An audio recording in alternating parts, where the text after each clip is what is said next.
నా పేరు ఎం పాండు. నేను వ్యవసాయ కళాశాలలో 4వ సంవత్సరం చదువుతున్నాను. ఇక్కడ నుంచి మాకు 1 కిలోమీటర్ దూరంలో అచ్యుతాపురం అడవి పరిశోధన కేంద్రం ఉంది. ఈ అడవి పరిశోధన కేంద్రంలో గత 30-40 సంవత్సరాల నుంచి సేవలు అందిస్తుంది. ఇక్కడ 400 నుంచి 470 రకాల అడవి జాతి మొక్కలు ఉన్నాయి. ఇందులో 150 రకాల ఔషధ మొక్కలు కూడా ఉన్నాయి. అయితే ఈ మొక్కలు దగ్గరగా ఉండడం వల్ల మాకు చాలా అదృష్టంగా ఉంది. ఎందుకంటే ఇక్కడ నుంచి వెళ్ళి చూడొచ్చు. కానీ గత 10-15 సంవత్సరాల నుంచి ప్రభుత్వం నుంచి సరిగ్గా నిధులు అందక ఈ అడవి పరిశోధన కేంద్రాన్ని ఎవరు పట్టించుకోకపోవడం వల్ల శిథిల వ్యవస్థకు చేరినది. ఇక్కడ నుంచి ఈ నర్సరీని మళ్ళీ మనం పునరుత్పత్తి చేయాలంటే 20 నుంచి 25 సంవత్సరాలు పడుతుంది. కానీ రాష్ట్ర ప్రభుత్వం నిధులు విడుదల చేస్తే 2-3 సంవత్సరాలనే ఈ నర్సరీని బాగు చేయొచ్చు. ఇంత పెద్ద మొక్కల మొత్తంలో మన వ్యవసాయ సంపద అంటే వృక్ష సంపద చూడాలంటే చాలా రాష్ట్ర వ్యాప్తంగా ఎక్కడ దొరకదు. అయితే ఈ వ్యవసాయ అడవి పరిశోధన కేంద్రాలు ఉమ్మడి రాష్ట్రంలో 4 మాత్రమే ఉన్నాయి. ఆ 4 పరిశోధన కేంద్రాలకు కూడా ఇక్కడ నుంచే మనం విత్తనాలను అందించడం జరిగింది. అంత పెద్ద మహోన్నత చరిత్ర ఉన్నటువంటి ఈ అడవి పరిశోధన కేంద్రాన్ని పట్టించుకోకపోవడం వల్ల మరుగున పడిపోయింది. కాబట్టి రాష్ట్ర ప్రభుత్వం వీలైనంత తొందరగా పట్టించుకొని నిధులు విడుదల చేయాల్సిందిగా కోరుతున్నాము. నా పేరు కట్టం స్వామిదార, అసూరావుపేట మండలంలోని అచ్యుతాపురం గ్రామంలో గత 40 సంవత్సరాల క్రితం ఉద్యానవనం ఏర్పాటు చేయడం జరిగింది.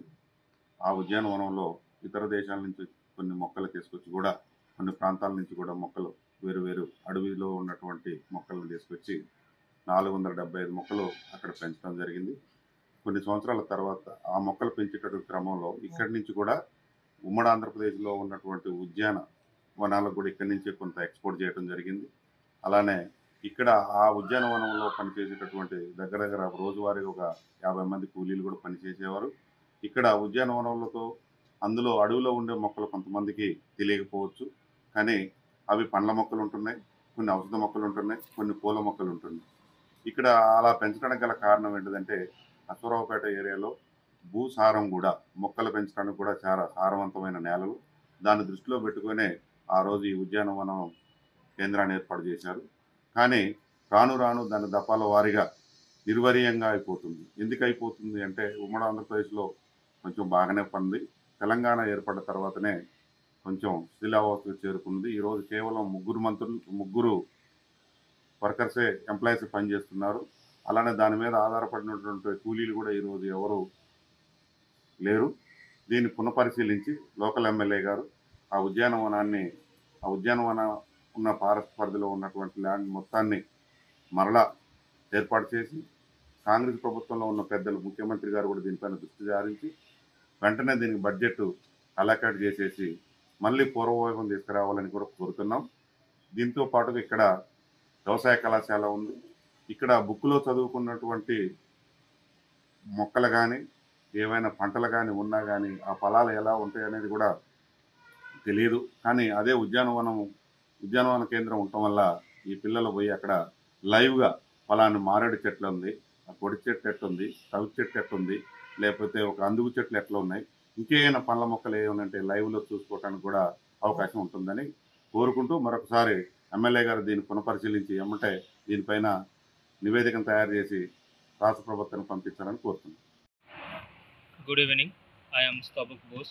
I am from West Bengal, Kolkata, and I am the first year student of Agricultural College, Ashwaraupeta. From our college, 2 to 3 kilometers away, there is Forest Research Institute, where there is very valuable and very rare medicinal plants. 470 types of different medicinal plants are there, and which is very important for Telangana and Andhra Pradesh. 3 nurseries, Tirupati from Andhra Pradesh and Warangal and Hyderabad from Telangana. These 3 nurseries are very much benefited from this Forest Research Institute. But 14 years ago, there are like different picture.